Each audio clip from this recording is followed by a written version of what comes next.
Sa gamay pa ko, mao na jud ni amo ang gitun-an kay ang among mga ginikanan nagahablon sila sa kami na nadagko kanina among gitun-an.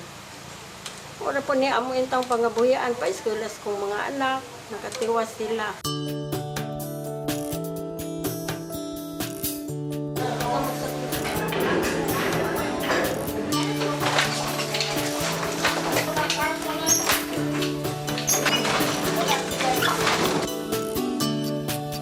Kuan may mag-andam may para hanayo na mo nga i-roll dito kani gitawag maghanay.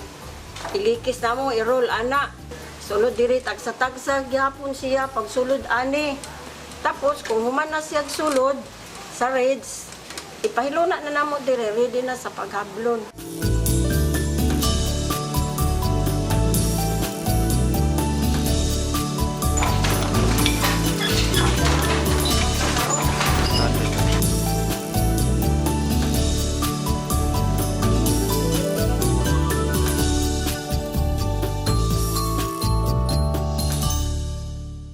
Nisugod ni siya sa ka-research nga gi-field dito sa Barangay Tulik kan Kainap ug ang output sa research mao ang Hablon Extension Proposal.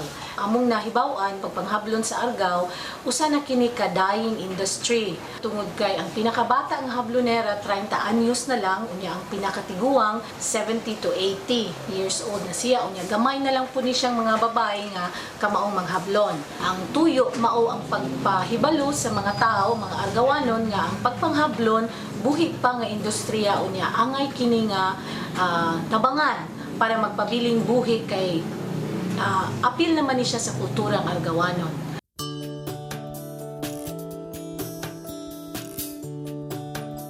The local government of Argao decided to appoint CTU Argao to do the trainings, and in fact that's where we have the looms there now.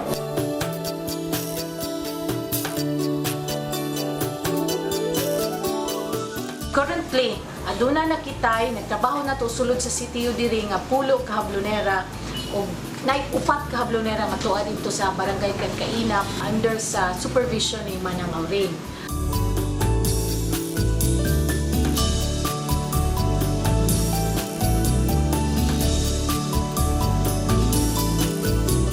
This time, we are moving further. I asked the Mandawi Chamber of Commerce and Industry to help us in marketing. We plan to upgrade the product. Looking into the silk industry, maybe in the future we can incorporate some silk and upgrade our product.